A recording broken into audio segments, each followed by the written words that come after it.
एक बार की बात है, रामगढ़ नाम का एक बहुत ही विशाल राज्य था। इस राज्य का यह नियम था कि इस राज्य के लोग ही अपने राजा को चुनते थे और वह राजा 5 साल तक रहता था और जनता का सेवा करता था। 5 साल पूरा हो जाने पर उस राजा को नदी के किनारे घने जंगल में छोड़ दिया जाता था। पिछला राजा अपने 5 साल पूरा करके जा चुका था। अब राज्य को एक नए बुद्धिमान राजा की तलाश थी। एक राजा को तलाशने की जिम्मेदारी राज्य के मंत्री को सौंपी गई। मंत्री ने लोगों से तेजाराम नाम का एक बुद्धिमान व्यक्ति के बारे में बहुत सुन रखा था। मंत्री एक दिन तेजाराम के पास गया। तेजाराम अपनी पत्नी के साथ एक छोटे से घर में रहता था। मंत्री ने तेजाराम से कहा कि मैंने बहुत से व्यक्तियों से आपकी बुद्धिमानी के बारे में सुना है। क्या आप इस राज्य के अगले राजा बनेंगे? तेजाराम ने मंत्री से कहा कि इसके लिए मुझे एक दिन विचार करने का समय चाहिए।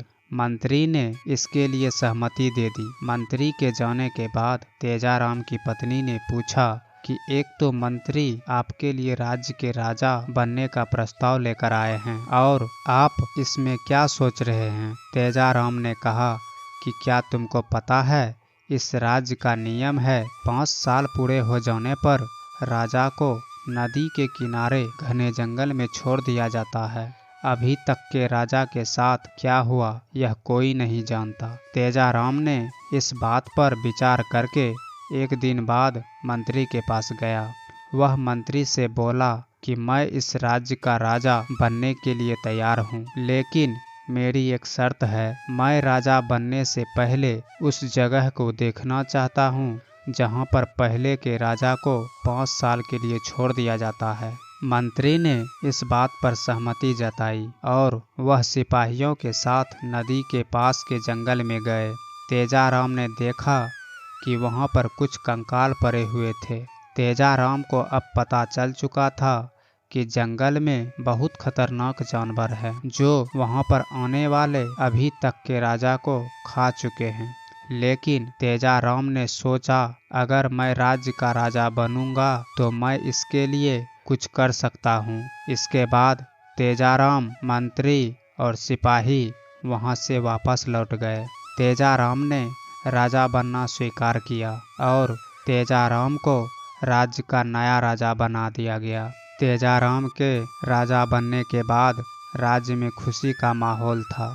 कुछ समय बाद राजा ने मंत्री को आदेश दिया कि नदी के पार का जंगल बहुत बढ़ गया है, जिसके कारण गांव में जंगली जानवर आने लगे हैं, इसलिए जंगल को साफ किया जाए। राजा के आदेश पर घने जंगल को साफ किया गया। जंगल साफ होने के कारण बहुत समय बाद लोग वहां पर आकर रहने लगे। राजा ने लोगों के लिए तालाब बनवाए, सड़क बनाई और रहने के लिए अच्छे घर बनवा कर दिए, जिससे वहां पर सुविधा की सभी चीजें मौजूद होने लगी और लोग वहां मंडी लगाकर व्यापार करने लगे।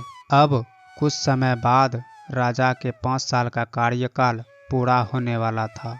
तेजाराम की पत्नी ने इस बात पर चिंता जताई। तेजाराम ने अपनी पत्नी को आश्वासन दिया कि मेरे साथ नदी पार अब तुम भी जाओगी। कुछ समय बाद तेजाराम के 5 साल पूरे हुए और उसको नदी के पार छोड़ दिया गया, लेकिन अब नदी के पार का पूरा नक्शा ही बदल चुका था। अब वहाँ जंगल की जगह एक अच्छा नगर था। तेजाराम के साथ जब उसकी पत्नी ने भी यह देखा तो वह बहुत खुश हुई। तेजाराम ने बताया कि मैंने अपने राजा के कार्यकाल के लिए यह कार्य करवाया था, जिससे यहाँ पर लोग आकर रहने लगे। तेजाराम की बुद्धिमानी के कारण उसको अपने राज्य के कार्यकाल के बाद अपनी जान नहीं गंवानी पड़ी और वह एक नए नगर में अपने पत्नी के साथ खुशी खुशी रहने लगा। कहानी से सीख, इस कहानी से हमें यह सीख मिलती है कि हम किसी भी मुसीबत का सामना अपने स्वयं और बुद्धिमानी से कर सकते हैं।